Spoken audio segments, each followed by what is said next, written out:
Ana Laura, buenas noches, bienvenida. Gracias Buenas por noches.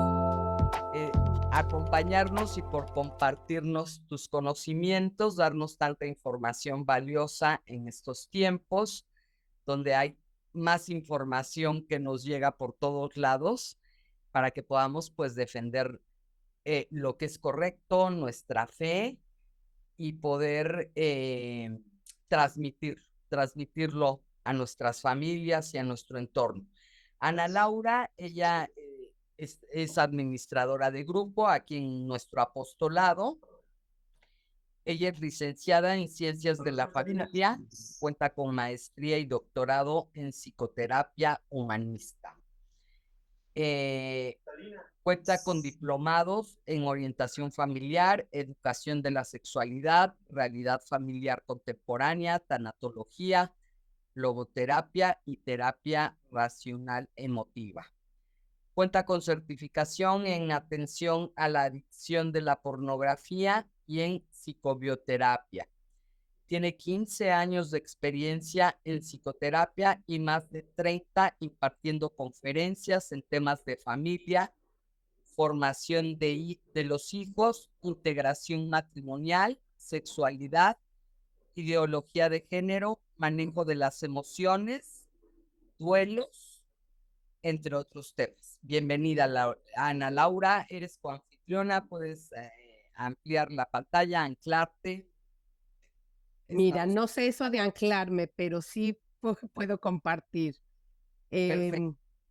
Em, bueno, pues muchas gracias por la invitación y por darme este espacio. Estos son unos temas que a mí me inquietan mucho por todas las implicaciones que tienen actualmente con nuestros jóvenes. Y lo que más anhelo es que podamos difundir lo más posible para que podamos despertar a los jóvenes de toda esta. Ahora sí que yo le digo que es una emboscada que está sobre ellos a través de los medios de comunicación, las series, las películas, las redes sociales y ahorita la escuela. Entonces sí necesitamos estar como nosotras muy bien informadas, con fundamentos muy sólidos para poder dar respuesta a nuestros jóvenes. Entonces ahorita me voy a dar, voy a compartir la pantalla para poder irles comentando el tema. Vamos a hablar de la sexualidad y de la identidad sexual. Seguramente ustedes han escuchado ahora muy común hablar de la identidad de género. Ese tema vamos a ver al final de dónde viene, pero lo que me parece importante es que nosotros podamos entender qué es la sexualidad, cómo la podemos entender y qué hay que hacer al respecto. Entonces, a ver, ¿qué entendemos por sexualidad? La sexualidad son absolutamente todas las características que distinguen a cada uno de los sexos. Somos seres sexuados. Yo soy mujer en toditito mi cuerpo, en mi cabello, en mi estómago, en mis huesos, en todas las células de mi cuerpo, yo soy mujer. Y los hombres son hombres en absolutamente cada una de las células de su cuerpo. Quiere decir esto que la sexualidad abarca toda la persona, ¿sí? Todo lo que nosotros somos. Y se construye principalmente de nuestra biología, de los elementos físicos, que es lo visible, lo que yo veo en lo físico, lo fisiológico, que es la forma en la que funciona nuestro cuerpo, que es importante saber que los cuerpos de hombre y mujer funcionan muy diferente. Psicológicamente no se diga, somos muy diferentes y hay muchos estudios que avalan esto. Incluso hay estudios que hablan sobre las inconveniencias de que hombres y mujeres estudian en el mismo salón, porque la forma de aprender de cada uno es diferente. Pero bueno, pues ahora sí estamos, ¿no? Entonces, de qué depende el sexo, la sexualidad? Pues del sexo de cada persona. ¿Qué significa esto? Que yo como persona tengo un sexo, que esa es la característica biológica de lo que soy. Y yo tengo un sexo cromosómico, un sexo gonadal y un sexo fenotípico. Esto lo dejamos pendiente y ahorita que termine de explicar lo que sigue, voy a poder explicar mucho mejor esto. Esta es una maravillosa imagen de un óvulo que está rodeado de espermatozoides. Es muy probable que cada una de ustedes haya aprendido en la escuela, porque así me tocó a mí, era lo que se enseñaba en aquel entonces. Nos decían que el espermatozoide más rápido, más fuerte y más veloz, el primero en llegar era el que fecundaba el óvulo. Y pues no, resulta que al óvulo lo rodean una gran cantidad de espermatozoides, pero hay una maravilla de la ciencia que la ciencia está descubriendo, es una maravilla de Dios, y que hasta hoy no entienden, no encuentran explicación. ¿Qué es lo que dicen? En el momento de la fecundación, es el óvulo el que se abre a determinado espermatozoide. Así como ustedes lo vieron ahorita, al óvulo rodeado de espermatozoides, de pronto todos intentan entrar y van dejando como un líquido o algo químico y todos quieren penetrar y de pronto el óvulo se abre a un espermatozoide. La ciencia dice, no hay explicación por qué un óvulo escogió tal espermatozoide. Claro que esto no se explica desde la ciencia. Esto se entiende desde la fe, porque Dios te eligió, porque Dios quería que de ese óvulo y de ese espermatozoide tú nacieras. Y esto es bien importante decírselo a los jóvenes, porque a veces hasta llegan a decir, yo no te pedí nacer. Bueno, pues tú hiciste la lucha, el espermatozoide que fecundó el óvulo hizo toda la lucha por penetrar y luego el óvulo decidió que ese espermatozoide entrara. Y entonces, ¿qué pasa?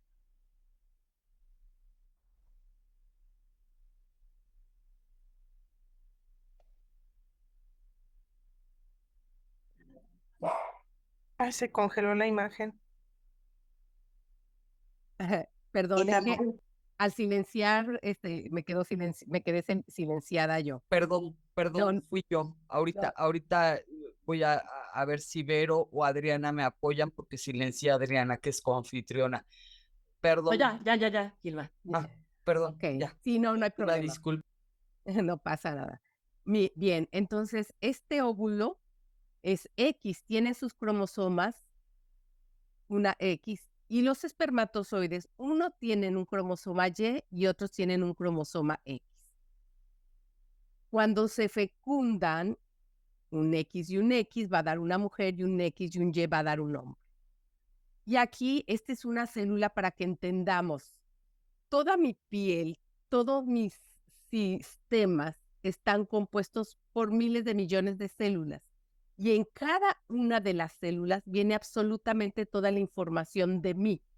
Y en el núcleo de la célula es donde vienen los cromosomas. Y en ese núcleo es donde va a decir XX o XY. Esto hoy pues no quieren dar ni biología en las escuelas porque esto explicado desde la biología disiparía toda duda de que alguien puede ser hombre siendo mujer o un hombre puede ser mujer siendo hombre, ¿sí? Pero evidentemente no quieren que los niños de hoy sepan esto de biología. Por eso es que ahora no vienen muchos de los libros de texto de este ciclo. Entonces, significa que yo soy mujer en cada célula. Si a mí me quitan un cabello y lo ven al microscopio, van a ver que soy XX. Una célula del estómago, del hueso, de la piel, de donde me la quiten, lo ven al microscopio y van a encontrar en el núcleo que yo tengo 2 cromosomas X. No hay duda en eso. Entonces, fíjese, esto es lo que se llama el sexo cromosómico. Es lo que eres en cada célula de tu cuerpo. Cuando una vez que se ha fecundado el óvulo por el espermatozoide, en ese momento que se unen los dos gametos, ya está inscrito si es hombre o si es mujer. Y no solo eso, sino toda la información genética. La estatura que puedo llegar a alcanzar, el color de mi piel, el tipo de cabello, de complexión, hasta las posibles enfermedades que puedo tener. Todo está en la información cromosómica en el núcleo de mis células. Entonces, soy mujer en todas mis células. Después de la más o menos a los 4 días, una vez que la célula sabe que hay dos X o hay una X y una Y, en ese momento se forma el sexo gonadal. ¿Qué significa eso? Perdón, es a las 4 semanas, que la XX va a formar gónadas femeninas, va a formar ovarios, y para los hombres se van a formar los testículos. Esas son las gónadas. Eso es a las semanas de la fecundación. Ahora sí, a partir de las 5 semanas más o menos, dependiendo del sexo gonadal, nuestras gónadas van a empezar a producir las hormonas propias de nuestro sexo. Todos vamos a tener estrógenos, progesterona, testosterona, pero en este momento solamente se van a producir las propias del sexo. ¿Para qué? Para que den la forma de los órganos reproductores. Y eso es el sexo fenotípico. ¿Sí? Entonces, mi cromosoma es XX. A las semanas se forman mis ovarios, que es el sexo gonadal, y a las semanas se forma la forma de mis órganos reproductores. ¿Sí? En los varones, XY, a la semana se forman sus testículos, estos empiezan a producir testosterona y androsterona, y se forma el pene y los testículos. Y la próstata y todo el sistema reproductor. De tal manera que a los 2 meses de vida el bebé ya tiene su sexo cromosómico, gonadal y fenotípico. Algo de lo que hoy suelen decir, y seguramente ya lo han escuchado, es que el médico asigna el sexo al nacer. Y hoy ya viene en algunos documentos. Sexo asignado al nacer, y ya ponen hombre o mujer. Yo acabo de recibir a mi primer nieto y así tuvieron que poner porque hoy han prohibido que digan que nació un hombre o nació una mujer. ¿Sí? En Inglaterra ya hay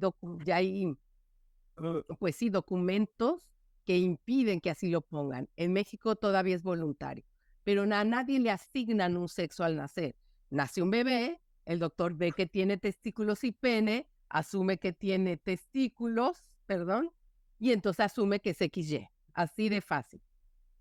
Que en algún momento dado pueda nacer un bebé con ambos órganos reproductores, el doctor se da cuenta que hay una vagina, pero al mismo tiempo que hay un pene y unos testículos, en ese momento se le deben de hacer pruebas genéticas a ese bebé para ver cuáles son sus cromosomas. En la antigüedad, todavía el siglo pasado, le preguntaban a los papás, decían, oigan, pues su hijo nació con los dos sexos, ¿qué quieren tener ustedes? Y los papás elegían, pero resulta, ¿para qué? Para hacerle una cirugía al bebé y dejarlo con los órganos reproductores que los papás elegían.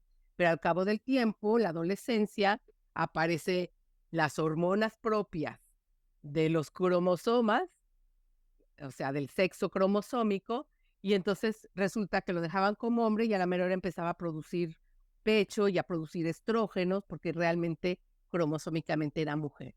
Entonces, cuando estos rarísimos casos se lleguen a dar, lo óptimo es que se le haga una prueba cromosómica para ver lo que es ese bebé, que por alguna mutación genética o algún problema nació con los dos órganos reproductores, pero genéticamente solamente va a tener un sexo.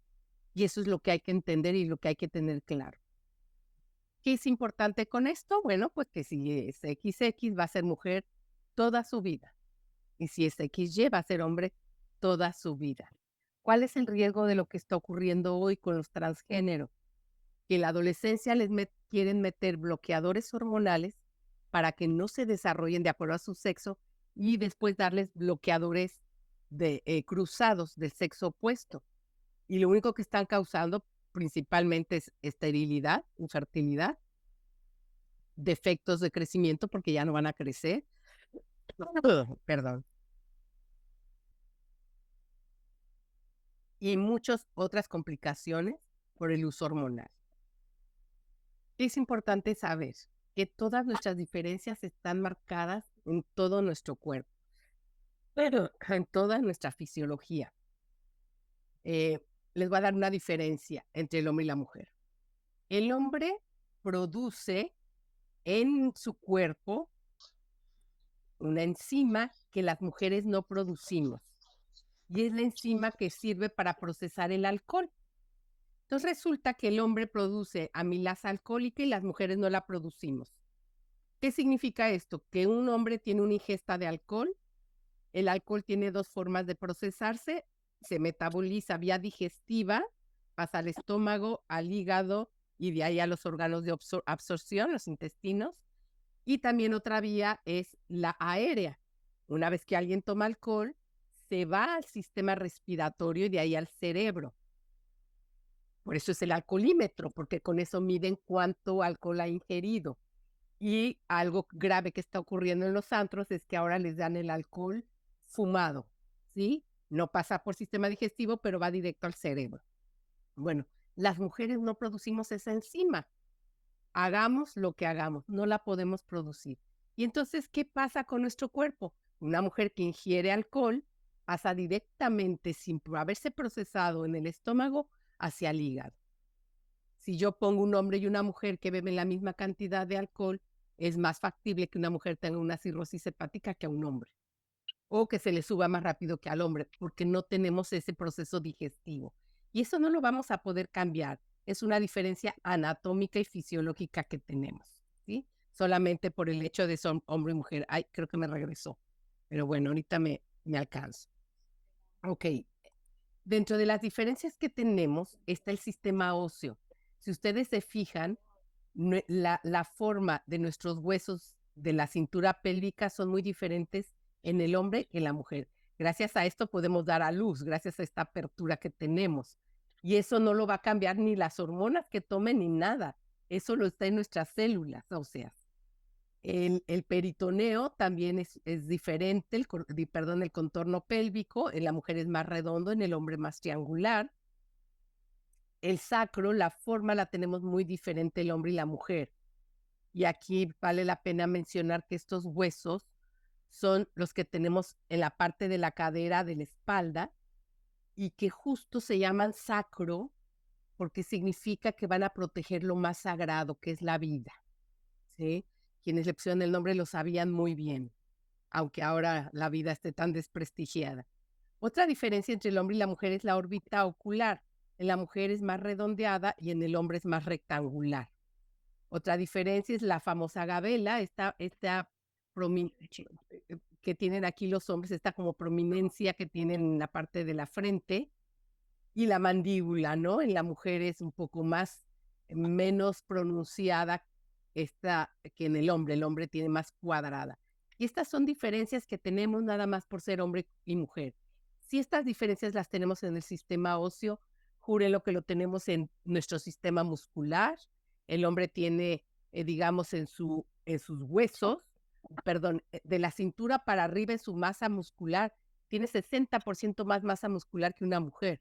Y de la cintura para abajo tienes un 50% más, lo cual implica que en los deportes, por ejemplo, el hombre va a sobrepasar a la mujer, no pueden competir en los mismos deportes, por eso son diferenciados, porque si no, la diferencia va a ser muy alta. Entonces, bueno, estas son algunas de las diferencias biológicas físicas que tenemos. Pero bueno, pues la OMS va modificando sus definiciones y en la última que tiene de la sexualidad, dice, la sexualidad es un aspecto central del ser humano presente a lo largo de la vida, de acuerdo. Pero luego dice, abarca el sexo, las identidades, yo le puse aquí comillas. ¿A qué se refieren con las identidades? Los roles de género, la orientación sexual, el erotismo, el placer, la intimidad y la reproducción. Todo eso abarca la sexualidad. Ahorita nos vamos a meter en el tema de la identidad. La sexualidad se siente y se expresa a través de los pensamientos, las fantasías, deseos, creencias, actitudes, valores, comportamientos, prácticas, lo que hace uno, el rol y las relaciones. Y luego dice, si bien la sexualidad puede incluir todas estas dimensiones, no todas ellas se experimentan o se expresan, ¿ok? O sea, ya aquí estamos hablando de que creencias, deseos, forman parte de la sexualidad, por supuesto que no en el sentido que ellos se refieren. Y dice, está influida por interacciones biológicas, o sea, mi sexualidad está influida, no. Mi sexualidad está determinada por mi biología, no influida por por los factores psicológicos, no. Está determinada por estos factores. Los sociales sí, eso sí, porque estos van cambiando, los económicos, los políticos, culturales, legales, históricos, esto sí. Pero la biología y la psicología está implícita dentro de nuestra sexualidad y la abarca. Pero ¿por qué cambió la definición la OMS? Cuando estudié el diplomado en educación de la sexualidad, era otra la definición, era la que yo les puse al principio. ¿Por qué lo cambiaron ahora? Bueno, porque quieren entonces meter como lo que la gente se identifique como parte de la sexualidad y no es posible. Ahorita vamos a llegar a un poquito eso. Cuando hablamos de identidad, ¿a qué nos referimos? Nos referimos a lo que yo soy, a lo que yo soy y seré toda la vida. Así mis células cambien, por ejemplo, cada 20 años se renueva el total de nuestras células. Algunos sistemas las van modificando continuamente, las del cabello, las de la piel. A lo Ya mejor también la gente se te fue. en un mes se pueden renovar, pero las de los huesos, por ejemplo, tardan años en renovarse. Pero aunque a mí ya se me renovaron 2 veces o 3, sigo siendo yo, sigo siendo la misma. O sea, la identidad tiene una continuidad, es lo que yo soy, aunque mis células se hayan renovado y se hayan cambiado. Yo soy única, soy diferente a todas las demás personas, pero con un continuo en el tiempo. Sigo siendo yo, con todas mis experiencias de vida, con los cambios biológicos que yo pueda tener, la maternidad, sigo siendo yo. Oye, pues me tuvieron que extirpar una mama porque me dio cáncer o el útero, sigue siendo tú, ¿sí? Porque lo que eres tú no solo es tu cuerpo, es tu alma, es tu espíritu. Víctor Frankl decía, es tu psique, tu cuerpo, pero también tu alma, ¿sí? Es la famosa triada del ser humano. ¿Qué forma mi identidad? Bueno, pues mi nombre, mis apellidos, mis huellas digitales, nuestro ADN, nuestros genes, eso es lo que nos hace yo único. Y mis genes son diferentes a los de mis hermanos, ¿eh? Porque un espermatozoide muy diferente fecundó a un óvulo muy diferente, aunque los dos eran de nuestra mamá y de nuestro papá. El sexo es mi identidad. Mi personalidad, que es mi temperamento y mi carácter, forma parte de mi identidad. El temperamento es la parte de nuestra personalidad, de nuestra forma de ser con la que nacemos, y el carácter el que se va formando desde que nacemos hasta que nos morimos. Pero la mía es única y únicamente mía. La sociedad en la que nacemos y crecemos, esto es importante porque alguien dice, bueno, es que a mí si me clonan, mi clon va a ser idéntico a mí. Pues claro que no, porque este carácter y muchas características tienen que ver con la historia de vida que yo he tenido. Y mi clon no va a tener las mismas, aunque no sé si se clonen seres humanos, ¿no? Pero por decirlo de alguna forma, nuestra historia personal es parte de nuestra identidad. Es lo que hace que seamos quienes nosotros somos. Pero ojo, es el sexo, no el género. Aunque hoy ustedes puedan escuchar que se hable de identidad de género. De hecho, y esto es importante que lo revisen sus hijos y las que son jóvenes, que revisen los libros de texto de sus hijos. En Sinaloa, hago un paréntesis, logramos meter un amparo como por parte de mi asociación Vía Familia y nos concedieron el amparo para la suspensión definitiva de los libros de texto y de los planes de estudios de la nueva escuela mexicana. ¿Por qué? Porque están plagados de ideología de género. Desde primer año les dicen a los niños, y viene dentro de los objetivos del libro, educación en el género. Y esto implica equidad de género, esto implica identidad de género e implica muchas otras cosas. Y en este tema de identidad de género vienen ejercicios donde los niños tienen que hacer una feria de la identidad y donde tienen que ir vestidos con lo que ellos identifiquen. La niña puede ir de niño, el niño de niña, y esto ahorita van a ver por qué es tan confuso, porque justo lo hacen en una edad en donde los niños deben conformar su verdadera identidad sexual. ¿Qué se requiere? bueno, eso ya lo dije. Las formas de identidad se dan en dos únicas formas, como hombre o como mujer. ¿Qué es la identidad sexual?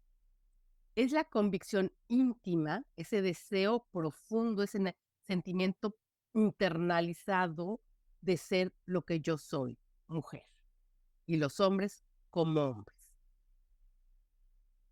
Hoy se abusa de la palabra sentimiento, porque ahora dice, no, es que tú eres lo que te sientas o lo que te percibas, y no es así. Eh, Ahorita voy a explicar cómo se va formando esta identidad sexual, que es muy importante que se ayude a los hijos. Nosotros lo hicimos naturalmente, ni siquiera teníamos estos conocimientos y afortunadamente creo que nuestros hijos van bien. No, el asunto es con las nuevas generaciones, porque hay una manda mundial para esta confusión. Entonces, ¿cómo se forma esta identidad?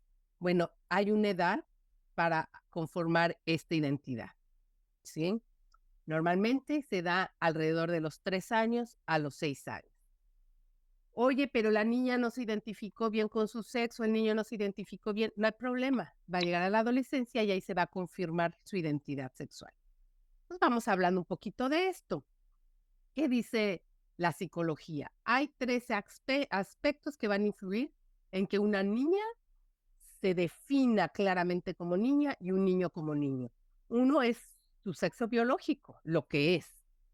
Otro es el sexo psicológico, ¿sí? Que esto ya va a estar influido por la forma de educarlo.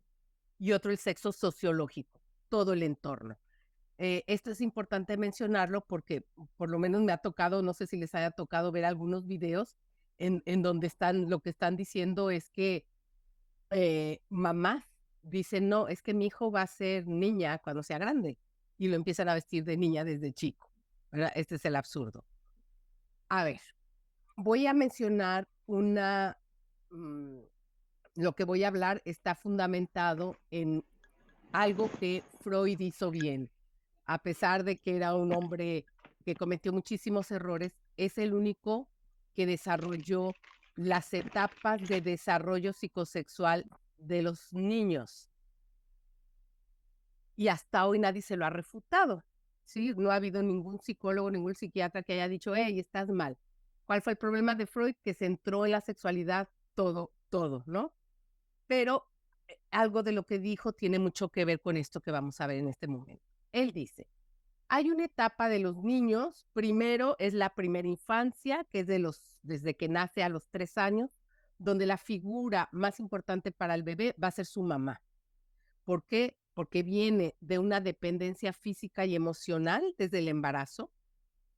Física, porque se alimenta de ella, y emocional, porque todas las emociones que nosotros sentimos liberan hormonas y esas hormonas pasan la barrera placentaria. Si me enojé, ya liberé cortisol y noradrenalina, el bebé no entiende qué está pasando, pero él recibe ese cortisol y noradrenalina y hace que su corazón se acelere, que haya cambios metabólicos que no entiende, pero él está recibiendo ese shot. Por eso tan importante es que la mamá esté muy tranquila en todo el embarazo. Entonces, esa es la primera infancia. Nace el bebé y el corazón que está acostumbrado a escuchar, la voz que está acostumbrada a escuchar, es la de mamá. Y continúa esa dependencia emocional de la mamá, porque aparte al amamantarlo y mirarlo y hacer este contacto con el bebé, sigue esta forma de nutrir al bebé, no solo en el alimento físico, sino en el emocional. Cuando amamantamos al bebé mirándolo, porque hoy me ha tocado ver jovencitas amamantando, viendo la tele o viendo el celular, el bebé está recibiendo carencias emocionales, porque lo que el bebé necesita es contacto físico, o sea, que lo toquemos, que lo acariciemos, que si se está durmiendo, que lo toquemos para que no se duerma. Eso es una necesidad emocional, necesita aceptación y reconocimiento, y un bebé solo lo va a recibir a través de nuestra mirada y el amor. Son necesidades básicas emocionales que de quien principalmente va a recibir es de mamá. Enseguida, pasando los 2 años, empieza a entrar el papá en la escena vital del niño. Y entonces, a partir de esta edad, va a cambiar la figura de representación emocional para este niño, para este bebé. ¿Qué pasa en esta etapa? Se van a estructurar, se va a dar la estructuración básica de las relaciones interpersonales. La forma en la que una persona se relacione con hombres o con mujeres va a depender mucho de esta etapa. Y la fuente de protección de la niña va a ser el papá y la del niño aquí va a ser la mamá. ¿Sí? La niña se va a identificar con su mamá, con su mismo sexo, pero tiene una predilección por papá. Y el niño se va a identificar con su papá, pero va a sentir una predilección por la mamá. Voy a ir explicando esto. ¿Qué pasa con esto? La niña de forma natural va a empezar a imitar a su mamá, a vestirse como ella, se va a querer colgar el collar, se va a querer pintar, va a querer hacer las cosas que hace mamá de una forma natural. ¿Qué es lo que en este sentido pudiera afectar a la niña? Hay ocasiones en que la niña se pinta y se siente muy mujer, y entonces llega con su papá y le dice, mírame, y el papá, ay, qué fea te ves, despíntate. Y no se da cuenta que esa es una forma de hablar de su sexualidad. La niña lo que interpreta es algo está mal conmigo con ser mujer, ¿sí? O al revés, que la niña solo quiere estar con su papá y jugar con su papito, y es la etapa que te dicen que se van a casar con su papá, y si el papá se sienta junto a la mamá, le dice a la mamá, tú quítate, y esto es natural, y entonces, ¿qué puede afectar a la niña? Que la mamá la hostilice o la cele y que le diga, ay, sí, claro, tú ya nomás con tu papá, en lugar de decirle, ah, claro, es que tú eres mujer como yo. Sí, aquí en esta etapa, ¿qué es lo importante? Reforzarle a la niña que es niña y que se ve hermosa como niña, y al niño que es hombre y que se ve hermoso como hombre. Esto es importantísimo, no hostilizarlo, porque si la mamá hostiliza a la niña, pues la niña va a estar rivalizando con todas las mujeres, porque ve a la mamá como una rival, ¿sí? Entonces es bien importante aquí en jugar con esta parte de la identificación y a la niña recalcarle que se ve preciosa mujer. Claro, habrá niñas que digan, ay, no, que no le gustan los vestidos. Bueno, pues eso, dicen los de ahora, es un estereotipo. Puede ser que es un estereotipo. Puedes ponerle un pantalón y un moño muy femenino. O sea, hay que recalcar mucho la importancia y el valor de que sea mujer. ¿Qué pasa con los niños? Los niños van a empezar a imitar a papá. Oye, pero es que mi hijo, lo vi que se puso mis tacones, o vi que se puso mi collar. Ah, nada más le dices con mucho cariño, te gusta el collar, pero te has fijado que es de las niñas, te has fijado que papá no se pone, o que no usa tacones y que lo uso yo, como empezar a hacer que empiece a diferenciar lo que es de niñas y lo que es de niños. Porque miren algo muy interesante. Toda la gente que está moviendo todo esto de género te dicen, hay que quitarle a los niños los estereotipos y quitar eso de lo que es de mujer y de hombre. Pero ¿cómo se visten los transgénero hombre? ¿Se han fijado? Con tacones, con vestido, con collares y se maquillan. O sea, todo lo que critican como un estereotipo es lo que hoy los hombres transgénero que se creen mujer se visten como tales, ¿no? Entonces, ahí son donde van muchos de estos absurdos. El niño, pues, va a tener una marcada preferencia por mamá. Y aquí que es importante que el papá no lo hostilice, que el papá no le diga, ay, te vas a hacer faldilludo como tu mamá. Ay, ¿que eres marica o por qué quieres estar todo el tiempo pegado a tu mamá? No, es de una manera muy cariñosa, acercarlo a él, a las actividades masculinas. Perdón, amanecí hoy, ayer hablé 8 horas en un curso y hoy amanecí afónica. Oye, pero no hay papá en la familia. Ah, no importa, hay un tío, hay un abuelito, alguien que puede ser esta figura masculina para el niño y para la niña. Entonces, en esta etapa se van a establecer los mecanismos afectivos, se ponen las bases para el desarrollo con las demás personas de ambos sexos, de ambos sexos. Si la forma en la que se les trató a los niños cuando se acercaba la mamá, cuando se acercaba el papá, se manejan de una manera muy natural, muy adecuada, pues va a haber una imagen muy positiva del papá y de la mamá y sobre todo la certeza de que está bien lo que él es o lo que ella es. Así que eso es algo muy importante en esta etapa. Ayudarle al niño a desarrollar su identidad sexual plenamente, ¿sí? Para que sea una persona que tenga relaciones sanas con otras personas. Pero si por otro lado la agresión fue agresiva, el papá era un golpeador, el papá autoritario, la mamá sumisa o al revés, la mamá autoritaria, pues hay niñas que dicen, no, yo no quiero ser, si de eso se trata ser mujer, yo no quiero ser como mi mamá. O el niño puede pensar, y no es que lo piensen, perdón, es inconsciente. Un niño profundamente puede no querer ser como ese hombre que golpea a su mamá, o que le grita, o que la trata mal, ¿sí? Por eso es importante saber que la educación de la sexualidad empieza desde que nacen, en la forma en la que se relacionan papá y mamá, en el respeto con el que se trate, ¿sí? Porque esto va a generar entonces en los hijos la certeza de que está bien lo que ellos son. Entonces hay que evitar estas relaciones agresivas, confusas, represivas, obsesivas, con culpa, con miedo, con rivalidad, para que no lo desarrolle en un tipo de relaciones a futuro. Si las relaciones, como les decía, es todo sano, equilibrado, va a ser un niño muy bien. Oye, fíjate que con mi hijo pasé una situación muy difícil en esa etapa y resulta que pues sí hubo una situación en donde ni me di cuenta, pero a lo mejor él no está muy cierto de su sexualidad, no pasa nada. En la adolescencia, cuando empiecen a salir las hormonas propias de cada sexo, se va a aclarar todo. Ahorita hay investigaciones muy importantes donde hablan que muchas de estas confusiones de los niños que dicen que no son lo que son y demás, se van a arreglar por sí solas en la adolescencia. Por lo tanto, no se necesita medicar ni darle nada a ningún niño. ¿Qué más pasa en esta etapa?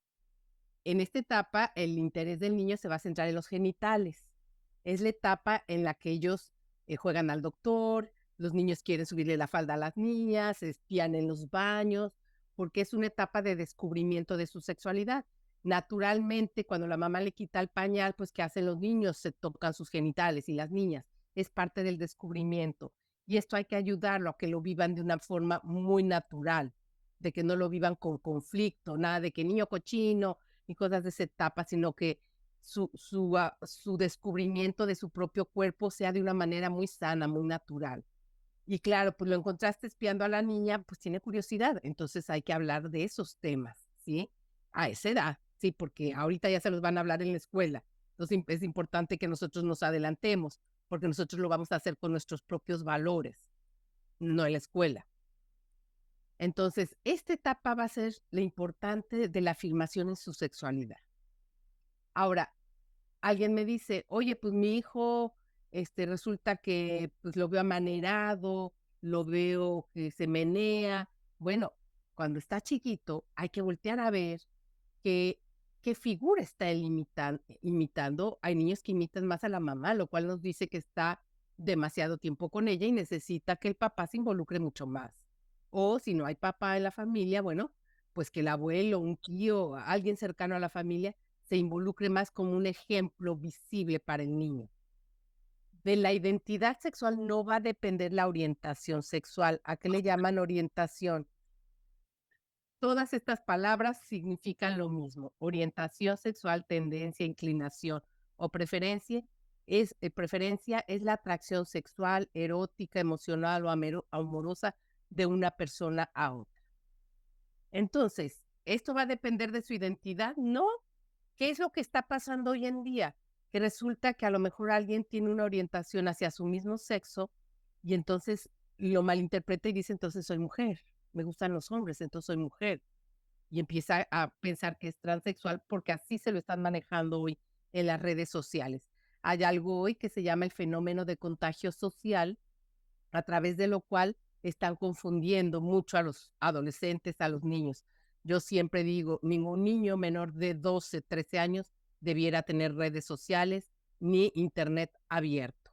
No saben todo lo que se puede ver ahí y que hoy ha sido de las mayores influencias para la cuestión del transgénero y de la confusión en su identidad sexual.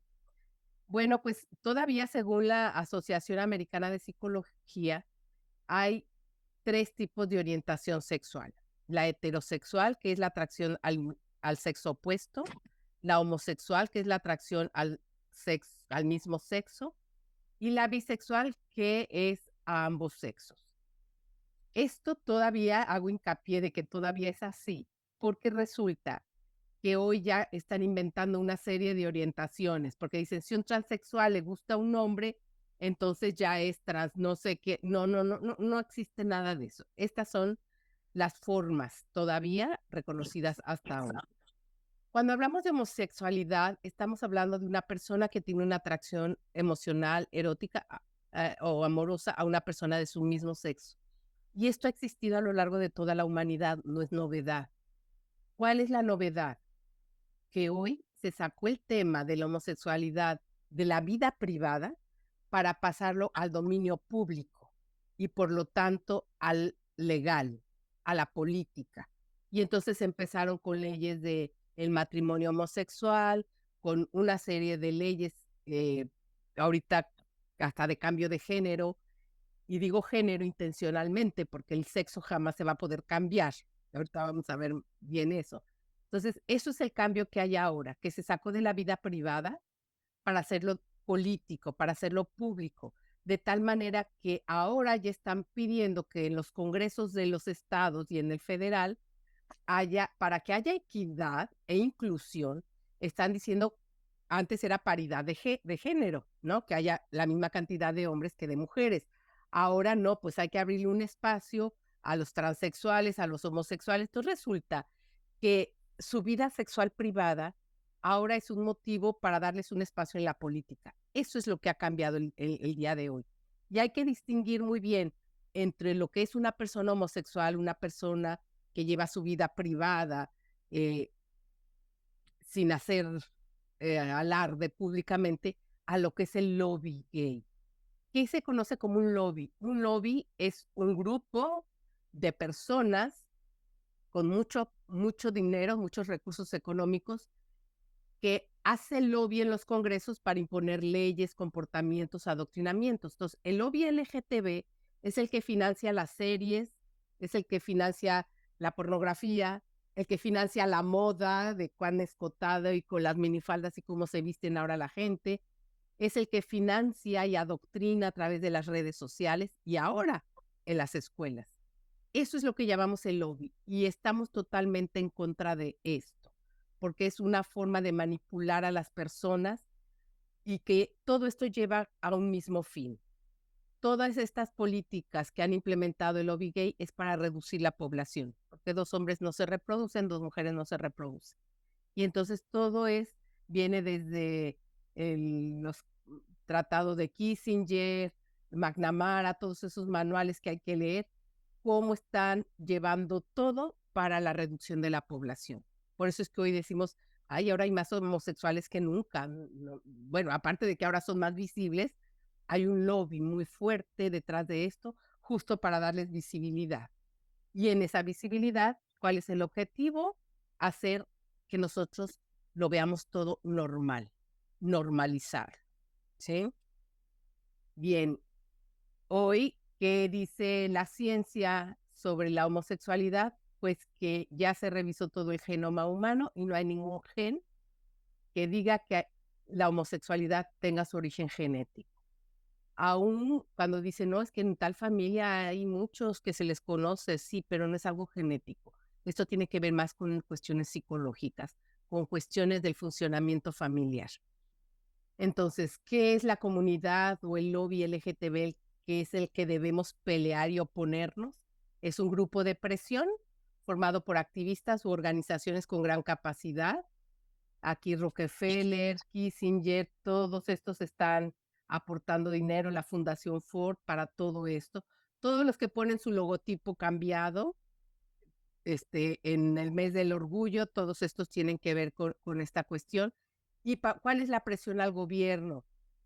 Cambiar políticas, cambios sociales cambios jurídicos, o sea, en las leyes y cambios económicos. En la Ciudad de México, en la delegación Cuauhtémoc, van a dar un apoyo económico a toda la comunidad trans por las pistolas del, ¿cómo le llaman allá? No es delegado, ahora es se me olvida el nombre. Pero bueno, lo que era el delegado, La ¿no? alcaldía de... En la alcaldía. Sí. El alcalde de Cuauhtémoc, que el trienio pasado, empezó a dar dinero para los que se consideren trans, que no tiene ningún sentido. ¿Sí? Bien, ¿cuál es el lema? Así nací, amor es amor, y ojo con esta frase, porque empezó como parte de la comunidad LGTB en personas homosexuales, y hoy lo quieren meter a como de lugar para los niños, para la pederastia. ¿Sí? Ahora ya inventaron otro género que es el fluido, que es, puedo ser hombre por ser mujer, según como amanezca. Y lo grave que hoy están queriendo implementar y que incluso en Países Bajos hay ya un partido de pederastas es legalizar y normalizar la atracción hacia los niños. De hecho, y ojo para los que tienen niños en primaria, en los nuevos libros de texto, en varios capítulos viene un código QR y una liga. Esto es absurdo en primer lugar porque el 80% de la población mexicana no tiene internet, ¿verdad? Pero si ustedes se meten a varios de esos ligas o de esos códigos, los llevan algunos hasta páginas LGTB. Hay uno que lleva a una página de la UNAM, de la inclusión y todo esto, y en esa página les dicen a los niños qué es consentir, qué es dar consentimiento para una relación y qué es no dar consentimiento. Si tú dices esto, estás consintiendo. Si tú dices esto, no estás consintiendo. En el libro de texto, ¿sí? Quiere decir que ya están viendo en los niños la posibilidad de que ellos puedan acceder a tener relaciones con un adulto. Ninguno de los libros de hoy previene el abuso sexual, todo lo contrario, está llevando a los niños a esto. Yo les decía al principio, hace ratito, bueno, ¿y por qué entonces hoy se habla de identidad de género? Ya les había comentado en una sesión pasada que el concepto de género se institucionalizó en Beijing en 1995 a través de las reuniones de la ONU y de la OMS y de la parte de la población. Ahí se firmó, todos los países que firmaron que estaban de acuerdo, que ya no se hable de la palabra sexo, sino de la palabra género. Para poder meter, aquí está la definición. Esta definición, fíjense, era hace le tomé captura hace yo creo que unos 2 años, ¿no? Y se hablaba de género las funciones sociales, comportamientos y actividades que la sociedad atribuye al hombre y la mujer. Eso era lo que se consideraba género. Ahorita van a ver lo que considera nuestro gobierno. Yo les enseñé esta lámina la vez pasada y les decía cómo nos han ido metiendo todo esto a través del lenguaje, ¿no? En lugar de sexo, género, de familia, pues ya hablan de los diferentes tipos de familias, ya no se habla de esposo o novio, sino de pareja, procreación ahora es la reproducción, el feto o el bebé es un producto, un conjunto de células, el aborto, interrupción del embarazo, derechos sexuales y reproductivos. Hoy justo estaban hablando hace un momento en la Suprema Corte de Justicia sobre este derecho y cómo potenciarlo en las mujeres. Y así han ido cambiando: eutanasia, muerte digna, identidad sexual, ahora le llaman identidad de género. ¿Qué significa esto? Que ahora ya el niño no solo se puede identificar como niña, sino como lo que sea que se le venga a su mente. Si antes decía un niño, yo soy Buzz Lightyear, pues era un juego. Si decía soy Superman, pues era un juego. Los niños pasan por una etapa de la fabulación, de las fantasías, y es normal. Pero hoy dicen que si un niño dice que es perro, hay que tomarlo en serio. Y entonces al niño a apoyarlo en esta identidad que está teniendo. ¿Sí? El matrimonio, bueno, ya no es natural, ahora es tradicional. Entonces, si es una tradición, hay que quitarla. Y a todo lo que es la confusión sexual le llaman opciones de género. Una persona que no se define como hombre o mujer está confundido, pero ahora le dicen, no, es una opción, tú busca tu opción. La anticoncepción hoy le dicen autonomía reproductiva. A la mujer, si se fijan, ya no es mujer, ahora es persona menstruante, persona gestante, persona lactante. Ahorita sí estaban hablando en la Suprema Corte que las personas gestantes podían solicitar el aborto. Y luego estas dos llaman la atención porque lo que son las funciones naturales corporales de nuestro cuerpo, que es la función reproductiva y la función sexual, ahora le llaman derecho. Y entonces, como es un derecho, hoy en la ley de niñas, niños y adolescentes ya hablan de que los niños tienen derechos sexuales y reproductivos, por si ustedes no lo sabían. ¿Sí? Y también ya se los dicen en los libros de texto, que ellos tienen derechos sexuales y reproductivos cuando no son más que las funciones corporales de nuestro cuerpo. A la explotación reproductiva, hoy es vientre subrogado de alquiler, derechos humanos ya no hay, ahora hay, solo parece que de la comunidad. Matrimonio hoy pues es amor libre, matrimonio igualitario y todos ya inventaron vocablos o formas nuevas de quererlo decir.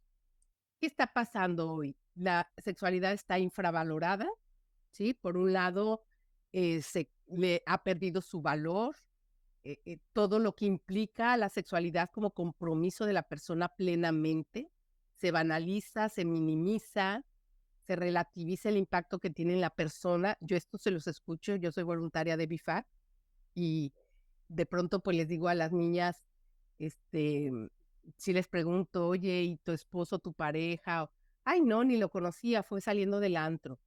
Y lo ven como natural, claro, son sus derechos sexuales y reproductivos. O sea, la sexualidad infravalorada. Pero por otro lado, está sobrevalorada.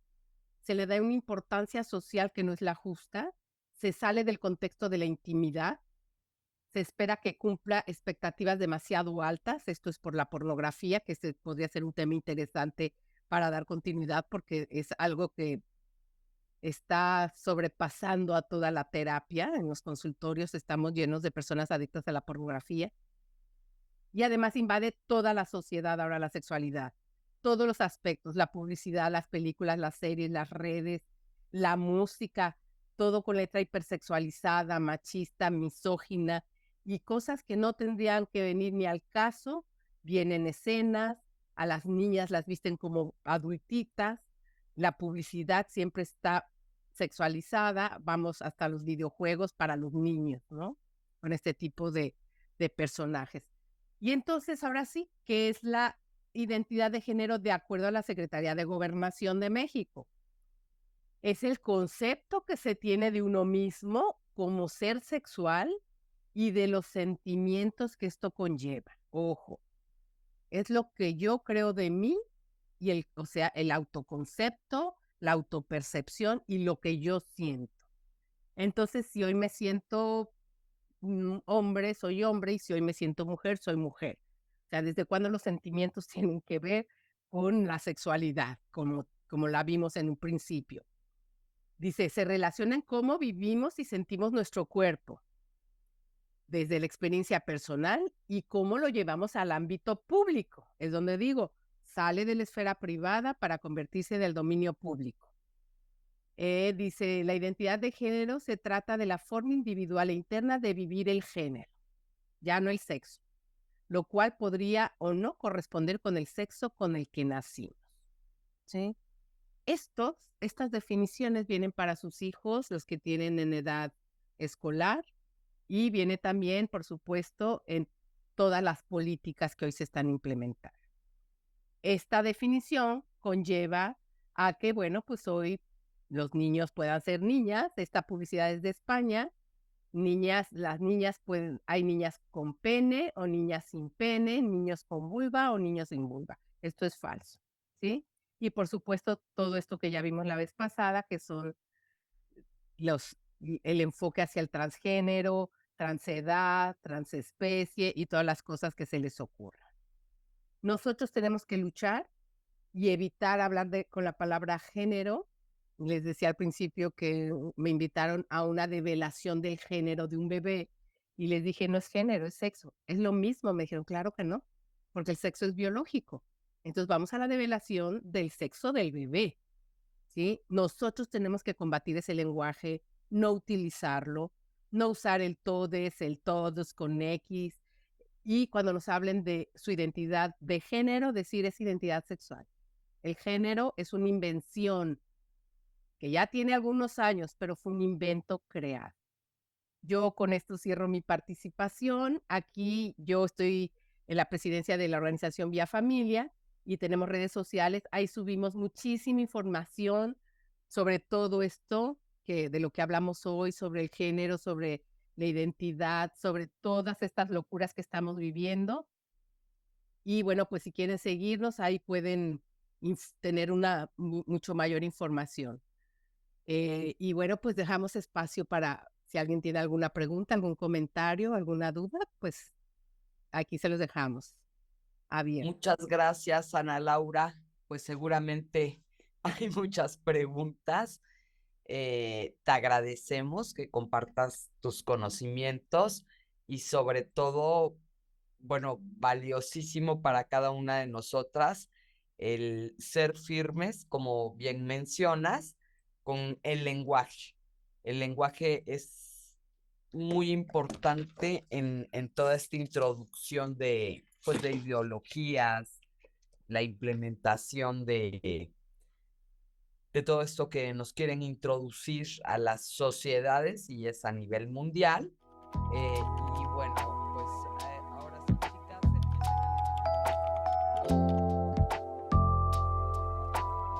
a...